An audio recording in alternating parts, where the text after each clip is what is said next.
Кыргызстанда 12 февралдан тарта коопсуз шаар долбоору ишке киргизилет. Негизги максат адам өмүрүн алган жол кырсыктарын 0%га түшүрүү. Экинчи максат жол кырсыктарын 50-70%га чейин азайтуу. Орнотулган аппараттык программалык комплекстер төмөнкү жол кыймылынын эрежелерин бузууларын аныктайт. Тыюу салуучу жол чырагында токтоо сызыкчасынан өтүү.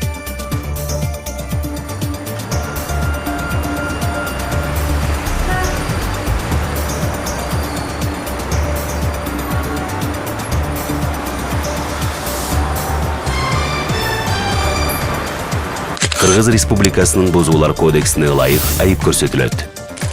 Ыйгарым укуктуу органдар видео тасма жана сүрөттөр иштелип чыккандан кийин унаа каражатынын ээсине айып салуу жөнүндө токтом жөнөтөт.